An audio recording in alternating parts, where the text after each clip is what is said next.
साईं सलामकुम।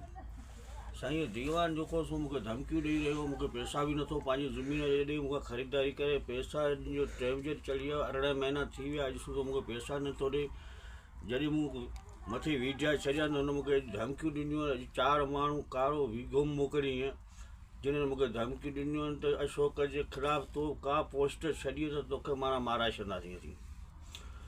अशोक वाणियूं जेको सो मूंखे मारण जी धमकियूं ॾेई रहियो आहे, हू चए थो जे वीडियो छॾे के माण्हू खे दान ॾिने त आउं माराए छॾींदोसीं। मुंहिंजे सुभाणे जे किथे बि आउं मारिजी वियुसि त मुंहिंजे खून जो ॾुआरी जेको सो माना अशोक वाणियूं आहे, जेको सो ज़मीन मुंहिंजे ते कब्ज़ो थो करे, वरी दुबारा 15 माण्हू अॻु में ठहनि। 4 माण्हू अॼु कारी वीगो में आहिनि जिन मूंखे घुराए धमकी ॾिनी आहे त अशोक ते को वीडियो छॾे हुन जी पार्टी भॼाए तोखे मारे ख़तमु कंदासीं।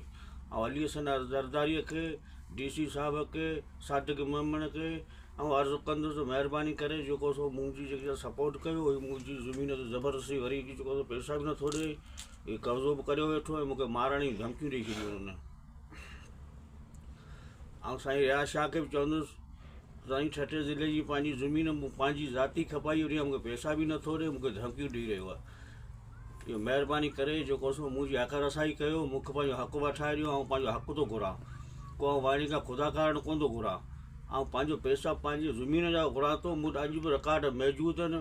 अॻु में मूंखे DC साहिब, AC साहिब जेको सो खिदर खां लाखाणीअ खां ज़मीन आज़ादु करे ॾिनी हुई की उन्हनि बि कब्ज़ो कयो हो, पर जेको सो मूंखे DC, AC ऐं मुख़्तियारकार आहे उन्हनि जेको सो कब्ज़ो ख़ाली कराए ॾिनो। वरी हीअ 400 जी ठगी करे मूंखां ज़मीन वठी, अॼु मूंखे पैसा नथो ॾे, अॼु मूंखे धमकियूं ॾेई रहियो आहे। 4 माण्हू जेके वीगो में जा आहिनि कारीअ में, जेके मूंखे धमकियूं ॾिनियूं त अशोक वाणी ते तूं जा पोस्ट का छॾींदे, जा उन मथां को बि क़दम खयो वञे त असां तोखे मारे छॾींदासीं। महिरबानी।